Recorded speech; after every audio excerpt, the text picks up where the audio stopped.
developed other ways to be nice though. With pedestrians, we figured it out. If you bump into someone on the street, or even if they bump into you, what do you say? Yeah, you apologize. Even if they bump into you, you say sorry. We've developed that because it's easier. That way you don't have to get in 9 fights when you go to get a jug of milk every day. It's a positive thing. Unless one person doesn't do it, and then it completely messes up the whole system. Because I was walking along the streets of Montreal recently, and a guy bumped into me. And I said sorry, and he went and kept walking. But I wasn't sorry, right? I was just saying sorry because that's what you're supposed to do. Then he's supposed to say sorry, but he didn't. He took my fake apology and tried to make it real and then gave me shit for it. What an asshole.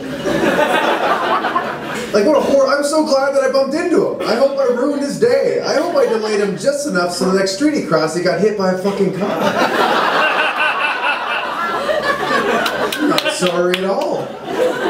But that's because he sucks. He's an asshole, and I guess I kind of hate him. And I don't, you know, I'm not trying to promote hate, but I guess we all have it within us, so we got to know where to put it. And I think that's a good place. This guy right here, because if you bump into someone, they apologize, you give them shit, you're an asshole. There's no other way to look at that. And I think that's fine if you hate people specifically. I think the problem with a lot of people's hate is they're quite lazy with it. Are they not? You know, they're just like, I hate all those people. Like, really? Anyone in particular over there? Nah, anyone that looks like that. Why don't you get off your ass and make a little bit of effort to hate the individuals who fuck with your day specifically?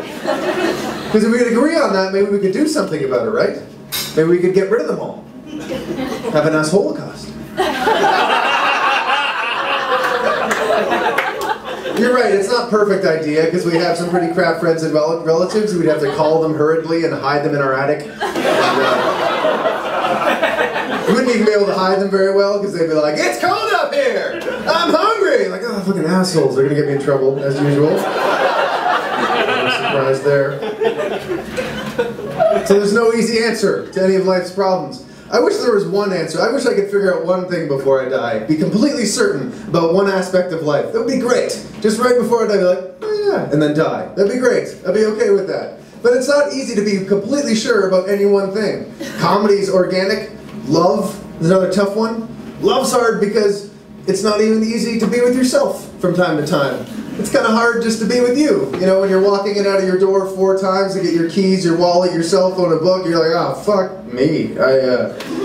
This sucks right now and I'm by myself. This is horrible. How can I bring anyone else into this situation right now? And it's not easy because I think it used to be easier. I think back in my grandparents' generation, they had rules for romance, right? If you were courting someone after a rainfall, the two of them would come across a puddle and be like, oh, what do we do? Because they were simpler times, I guess. But the man would be like, have no fear! And he'd take his jacket off and throw it on the puddle. And the lady would be all impressed at his sacrifice. If he did that now, she'd walk around the puddle and call him an idiot. That's exactly what would happen. So I want to know what works now. What is something you can do that's a beautiful expression in someone you love nowadays? Are chocolates still something that works? Or flowers? No. Diamonds? Yeah, a couple of yes on diamonds, of course. Because diamonds seem to be the rule, actually. You kind of, at one point, if you love someone long enough, you have to get them a diamond. It's this weird way of expressing your unique and individual love by getting them something that everyone else gets at the same time. I just don't inherently like the concept of the big rock, you know, just taking someone's yearly salary and then just throwing it on your finger.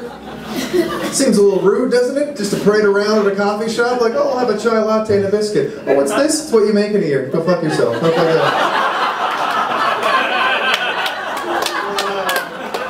Seems a little rude to me. Not that people haven't been given diamonds here in a beautiful way, with thought and consideration. I'm not saying that, I'm sure you have. But you don't have to put thought or consideration in, right? You need money. You have to put money in. But you could just have a bunch of money and be like, here's a gem, and not care, right? So I'm wondering, what would be a gift, no matter how much or little money you have? What would be the most beautiful thing you can give someone, the most romantic gift in the world that doesn't take money, but only takes thought and consideration? I've thought about it. You know what it is? Not fucking other people. Yeah, that's really the most beautiful sacrifice you can give. And more rare than a diamond. You can check the stats. That's totally true. Yeah, to deny your physical instinct for the spiritual, intellectual love of another human being. That is so beautiful. That is amazing. The most beautiful gift in the world. And it's not even appreciated. No. Yeah, it's expected. You're supposed to hand that one over without any appreciation whatsoever. That's kind of bullshit. I think it should be appreciated. I think there should be cards for that kind of thing. Just once a year even, to your loved one, and all it reads is, "My dearest angel, this past year I've had the opportunity to fuck 8 different women. And they offered to do things you would never do. And although I really wanted to, I didn't. Merry Christmas." Wouldn't that be nice? I think so. Thank you. 3-person applause break. That was wicked.